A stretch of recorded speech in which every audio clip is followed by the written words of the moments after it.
전략 포인트 살펴보는 시간입니다. 현물시장의 전략부터 알아보겠습니다. 현대증권 유용석 시장분석 팀장과 함께하겠습니다. 팀장님 안녕하세요. 네, 안녕하십니까. 네, 한 주가 시작이 됐습니다. 관망세가 좀 짙은 모습이에요. 이번 주 증시 어떻게 전망하시나요? 예, 이번 주는 어제 12일 날 유로 정상회담에서 그리스 의회에서 통과된 개혁안에 대해서 합의가 됐더라면은 아마 주 초반에 아마 불확실성 중에 하나인 그리스 문제가 해소되면서 좀 크게 반등을 했을 가능성은 높았는데요. 일단 12일 유로존 회의에서는 결론을 내지 못하고 일단 15일 날 유로존 회의에서 다시 그리스 의회에 넘겨졌던 입법안에 대해서 구체적으로 합의되는 걸 전제로 해서 15일 날 다시 합의를 하면서 일단 우리 증시는 15일로 브루스나 이런 불확실성 문제를 넘어가게 됐고요. 그러다 보면은 13일과 13일 정도까지는 좀 현재와 같은 관망세가 좀 짙어질 가능성이 높습니다. 또 하나는 중국 증시의 변동성이 단순하게 개인 신용 문제이고 또한 증시 대응에 대해서 충분히 극복 가능한지 문제 여부에 대해서도 일단 상해지수 기준으로 한 4천에서 4,200선 정도 가게 되면 증시 문제가 아니라 이제 펀더멘탈 문제가 될 가능성이 높은데요. 이 부분에 대한 평가 역시도 15일 날 중국의 GDP 결과가 어떻게 나오냐에 따라서 중국 증시 향배도 좀 갈릴 것 같습니다. 따라서 초반까지는 현재와 같은 관망 증시에서 좀 베타가 낮은 종목들 중심으로 상승 시도가 있겠고요. 베타가 높은 종목들은 아무래도 좀 변동성이 커지는 이런 흐름을 예상할 수 있겠습니다.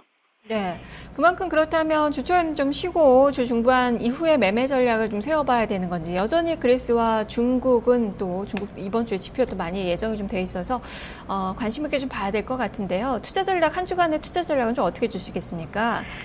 예, 그리스에 대해서는 아무래도 불확실성이 계속 상존해 있지만 앞서 회의 내용 가운데에서도 독일에서 일부 제안했다고 하는 한시적인 5년간이죠. 그리스에 대한 그렉시트에 대한 부분은 실제 이제 정상회담이 끝나면서는 문구에서 삭제가 됐습니다. 그 얘기는 그리스에 대해서 유로존을 탈퇴하지 않는 선에서 계속해서 합의하겠다는 그런 의도로 볼 수 있기 때문에요.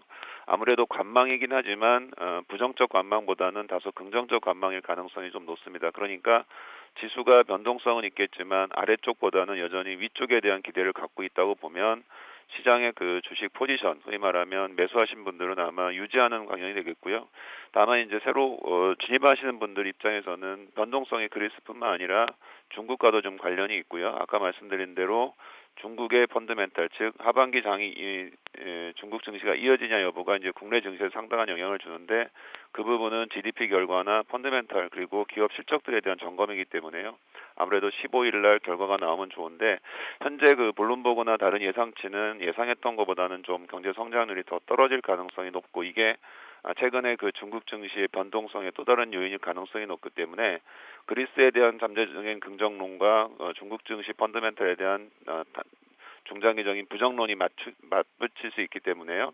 아무래도 주 초반까지는 아까 말씀드린 대로 저베타 종목, 그러니까 한국전력이나 LG 하우시스 이런 위주로 좀 대응을 하시는 게 좋겠고 기존에 이제 우리가 흔히 얘기하는 주도주였던 제약이라든가 화장품 쪽은 밸류 관련해서 좀 변동성이 있기 때문에 이 부분은 15일 이후에 어느 정도 변동성이 좀 축소됐을 때 재매수 시점을 잡는 전략이겠습니다. 나머지 섹터 전략 같은 경우는 여전히 실적대에 대한 불확실성이 높기 때문에요. 반도체든 아니면 철강 이런 화학 이런 부분들에서는 아무래도 적극적인 매매보다는 다음 주 넘어가서 실적이 발표되면서 아무래도 기관 움직임과 함께 매도 매수가 결정되지 않을까 이렇게 보고 있습니다. 네, 그렇다면 오늘은 좀 어떻습니까? 오늘은 뭐 종목별의 가장 큰 특징은 면세점 관련 주들의 희비가 엇갈리고 있다는 점인데요. 오늘도 매매 전략도 제시를 해주시죠. 예, 시장의 최대 관심사는 면세점 결과 여부에 따라서 이제 시장의 관련 업종들의 주가 패턴이라고 볼 수 있는데요.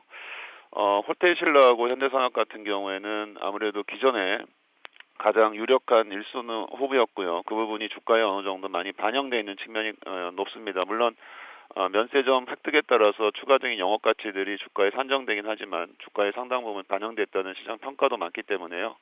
이쪽에 대한 공격적인 매수는 조금 제한적일 가능성이 높고요. 오히려 예상의 결과라고 할 수 있는 하나 갤러리아 타임월드 같은 경우에는 마찬가지로 하나 그룹주들은 오히려 예상했던 결과보다는 좀 더 긍정적인 그 승리였다 이렇게 평가가 많기 때문에요. 좀 상승 흐름은 좀 더 이쪽으로 이어질 것 같습니다. 물론 신세계나 SK네트 하락은 좀 불가피한 입장이라고 볼 수 있겠고요.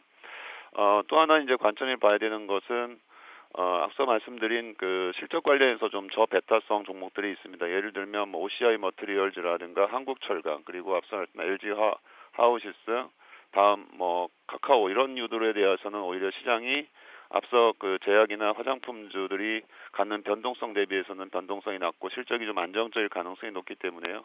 이런 유들의 주식들로 좀 편입해서 대응하는 전략이 좋지 않을까 이렇게 보고 있습니다. 네, 알겠습니다. 말씀 잘 들었습니다. 네, 감사합니다. 네, 지금까지 유용석 시장분석 팀장과 함께 현물시장의 전략을 알아봤습니다. 자,